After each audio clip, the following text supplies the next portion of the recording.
Hello everybody and welcome back to the channel. Today we have quite an exciting video planned for you. Today we are going to be working on my farming area.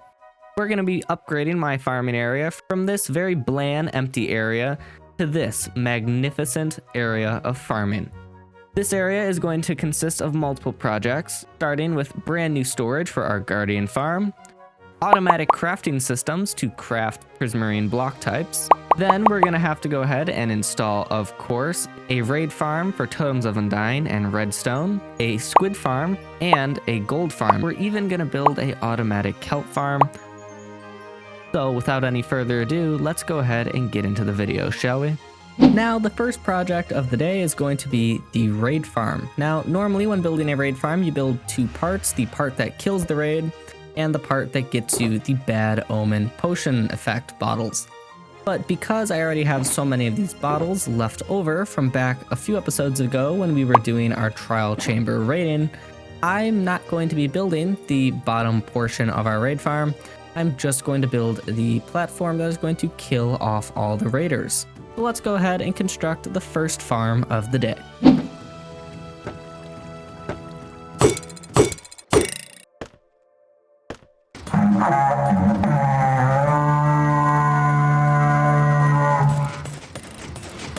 Alright, so now that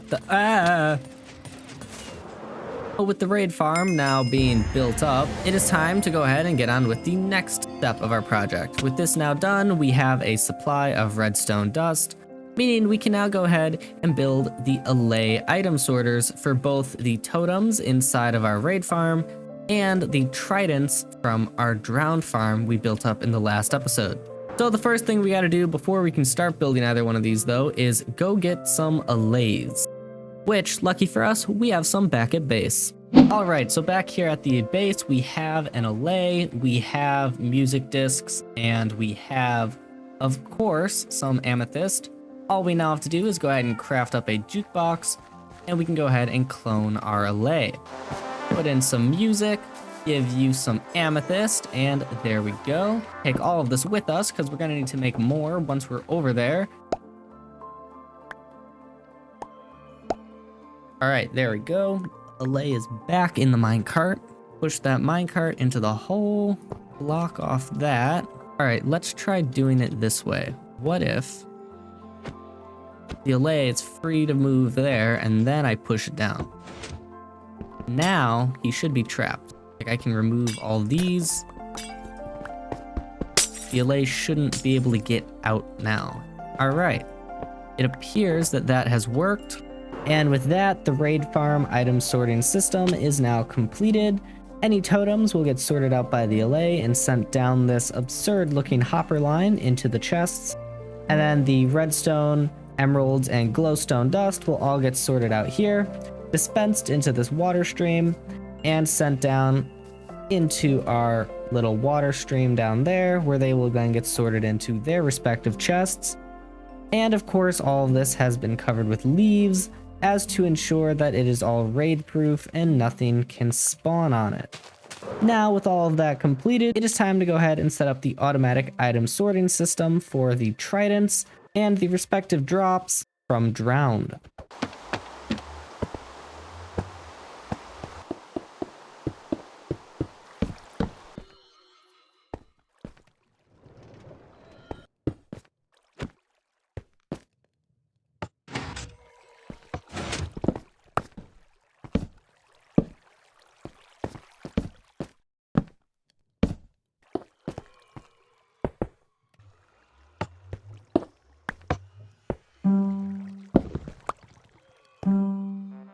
And with that system now in place, any nautilus shells, tridents, or copper ingots that flow through, the nautilus shells and copper ingots will all, of course, flow into the existing water stream.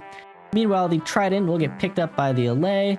It will drop it off straight into this hopper and bring it into the chests. And as you can see, the nautilus shells and copper have just come back around and been aligned and picked up by their respective hoppers. So, very clearly, everything is working, and that is all of the allay item storage completed.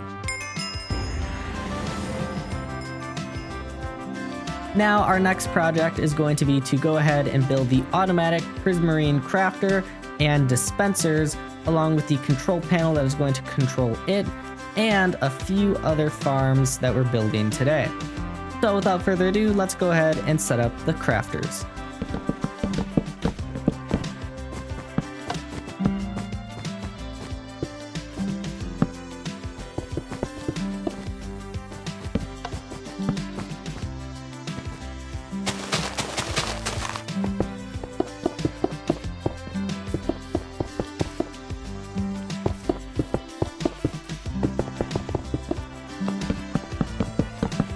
So essentially, the way this works is these two systems are programmed to just automatically always craft a certain type of item, and that is based off of the item structure inside of the crafter.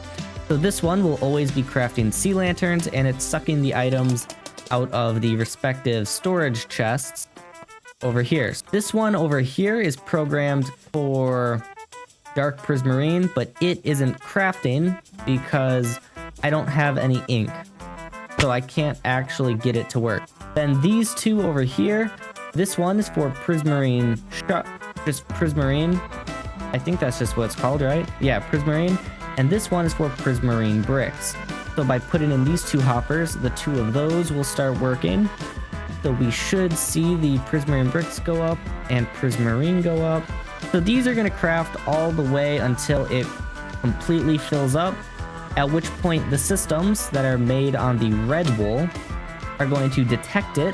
The system is going to lock these hoppers up here, and it's going to turn off the clock. So the crafter will not be able to continue using the items and crafting more stuff if it does not have enough room to store the items. So it's an automatic off switch, and I have it installed on all 4 of the systems. So the next thing we're going to do is install the control panel right here, and the control panel is going to have buttons that you can click, and when you click that button, it's going to dispense stacks of whatever item you selected. So let's go ahead and construct it.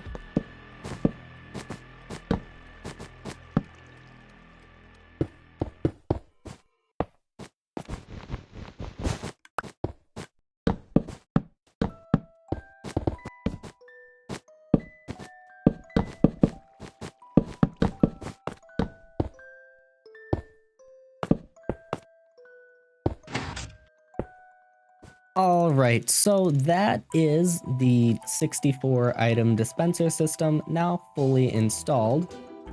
And so the way this would work is this spot right here would then get run all the way up to our control panel. So I'd be able to click the respective button, and 64 items would be dispensed right up here to my location. Now, of course, we're not wiring in the panel right now. We're just trying to get all of the clock systems installed. A stack and 53 items, all right? Remember that. 64, 53. When we activate this, 64 items exactly will be dispensed.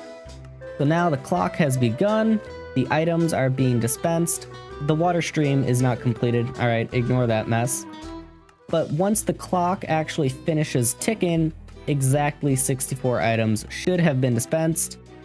I spent so many hours trying to find a system that works to dispense exactly 64 items on Bedrock. This better work.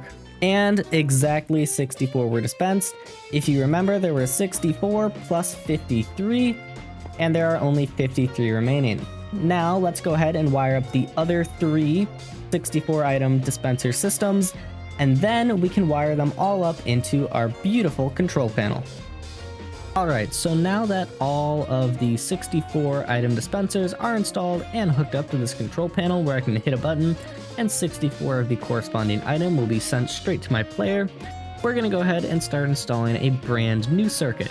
This circuit is going to be the purple one you see here with more light indicators on our control panel, and the way this circuit is going to work is anytime one of the droppers for our items falls below 1 stack of items, that light is going to turn on and a bell is going to ring.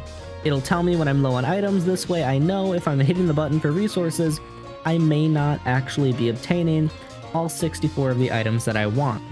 Alright, so now, just for an example, since I have one of these systems totally installed, we're going to drop the prismarine bricks down to just 2. When I click the button to obtain prismarine, of course, 64 prismarine bricks will be dispensed up into my inventory. And as you can see there, immediately once it fell below 2 stacks of items, it turned on the light, meaning we now know that we have below 2 stacks of items. And I could hit the button again, but I might not get the full amount of items I want. Alright everybody, so now that I have gone ahead and completely finished the system that will tell us if our item stock is below 64 items, I have also gone ahead and wired in one more final system so that we can finish this project altogether. I wired up one final system, and this system is going to inform the player whether or not we are low on craftable materials. So whenever the light turns on, that means you are completely out of that resource. So as you can see here, we are completely out of ink and prismarine shards, meaning that our crafters are no longer able to do any crafting until we go ahead and turn on the guardian farm and turn on a squid farm. So I am very happy to announce that the automatic prismarine crafting system is 100% completed. And now it is time for us to go ahead and start working on the next farm of the day. That of which, of course, being the gold farm.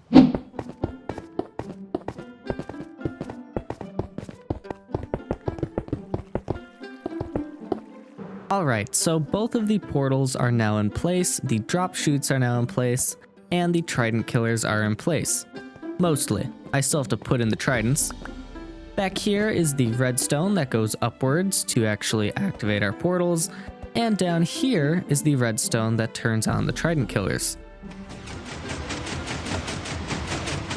So now all we have to do is install the water system to turn the portals off, and of course the system to turn the portals on.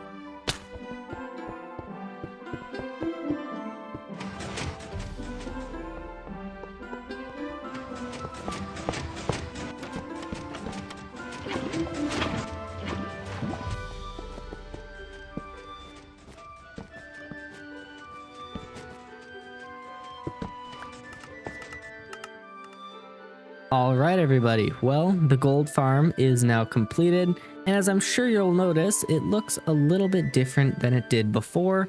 This is because there were a few boo-boos made in the original design of this farm. While the farm design itself is very sound and works well, the issue is that chunk borders completely break it.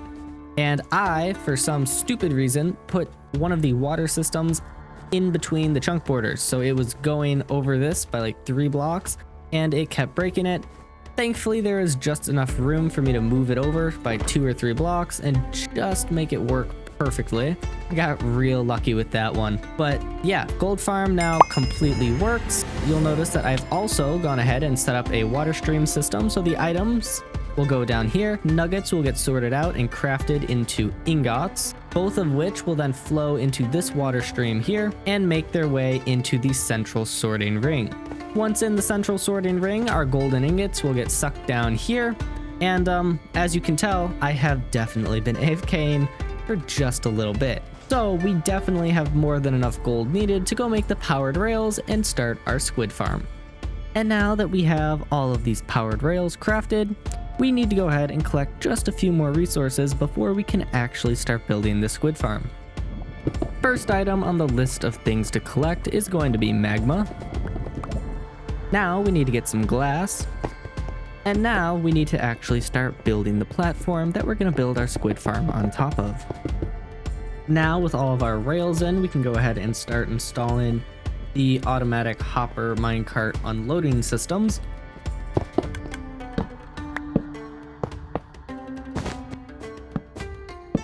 Alright, so now with that installed, this should be able to work. So whenever there's items in these droppers... Oh, I didn't install the observers. That would be an important step. Alright, so now this should actually work. So anytime items go into these dispensers, they will all get spat out.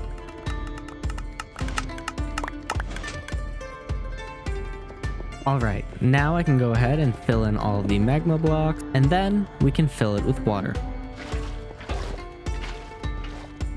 Well, it's official, everybody. We are making dark prismarine. As you can see by our indicator light, we are no longer below 64 items on that, so we can go ahead and check the squid farm off of our to-do list. And now it is time for us to go ahead and start working on our kelp farm. This one shouldn't be too bad. It should be pretty quick, actually, one of the faster farms on this list.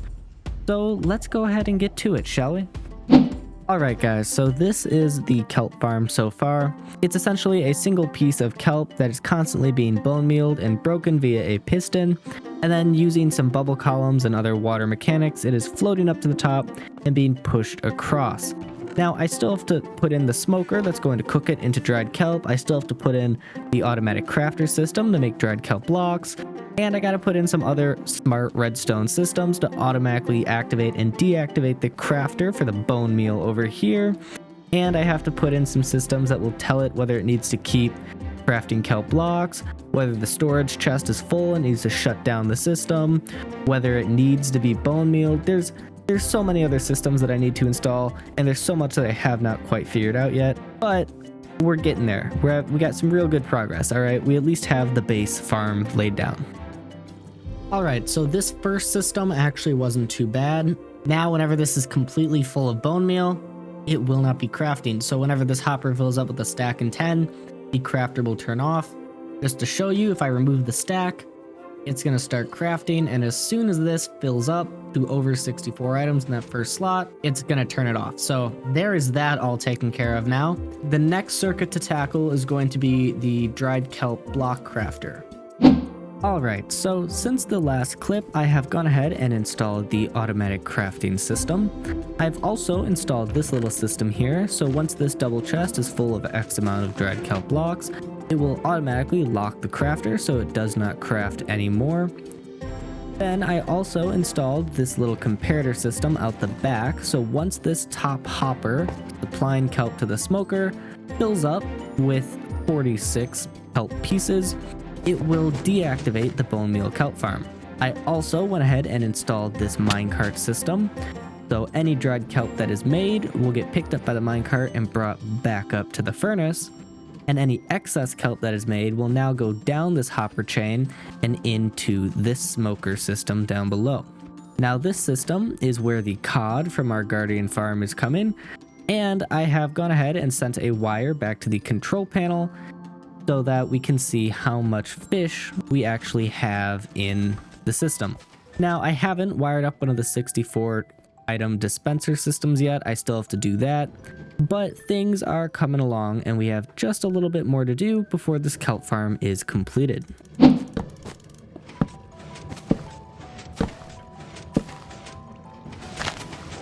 The entire control panel is now wired up and 100% works.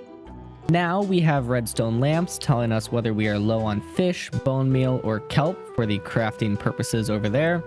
And we have indicator lights telling us if we are low on cooked fish or dried kelp blocks. Now before I go ahead and show you some of the circuits I did over there, we're going to need to go ahead and get ourselves 64 dried kelp blocks. And since I never showed you guys that the fish button works, we're also going to go ahead and send ourselves 64 cooked fish. Alrighty, there we go, a stack of dried kelp and a stack of cooked cod. Now if we head on over here, you're going to notice I have a dried kelp block return system. The whole idea behind the dried kelp button is that you can get dried kelp and take it to like a build site or a job site, depending on what you're doing, and then you can use it as fuel over there. But when you're done, you're probably going to have a lot of leftovers. So you can come back, drop it in this chest, and it will go back into the system. Now this minecart, as you all know, is the one that's supplying the smoker up here with dried kelp blocks. Since then, I've gone ahead and installed a little bit of a redstone line here. So whenever this hopper falls below 19 dried kelp blocks, then and only then will this hopper down here be locked. When this hopper is locked, of course the dried kelp blocks are going to stay in this double chest, meaning that this hopper minecart will then bring them up here and start the furnace up again. And once this hopper is back up to 19, this hopper down here will then be unlocked. Now, when that hopper is unlocked, the kelp will flow down in this smoker down here to cook our cod. However, should this system be completely full, then and only then will the excess dry kelp flow across. It'll flow over here into this dropper, and this is the dropper that is supplying the dried kelp to the player whenever we hit the button.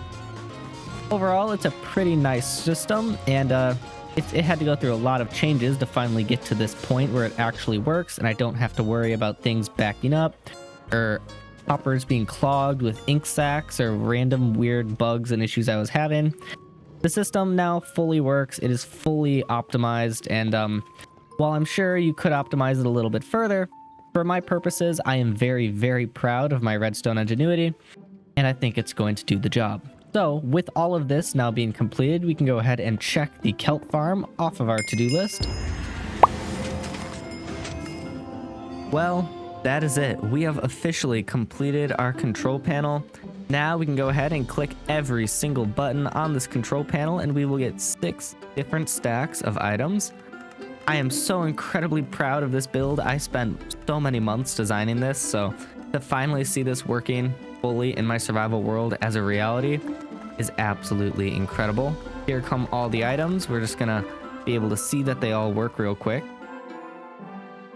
And there you go, 64 items of 6 different item types. I am so proud of this build. Like I said, I spent so many months trying to actually design this and get it work. I think I took about 6 weeks in total, actually. So I am so incredibly proud of this build. If you've made it this far in the video, thank you so much. Your support is what gives me the motivation to keep working on videos like this. And now I have a proposition for you. You see, I have a brand new series idea that I would just love to go ahead and start working on. However, at the same time, I kind of want to do more in this world. Now, of course, I could do both, but I kind of like to push all my efforts towards one thing at a time. So now I ask you, would you rather me continue working on this series, this world, and start working on my cool build project idea that I have planned for the next episode? Or should I just forget all of it and start working on my brand new series?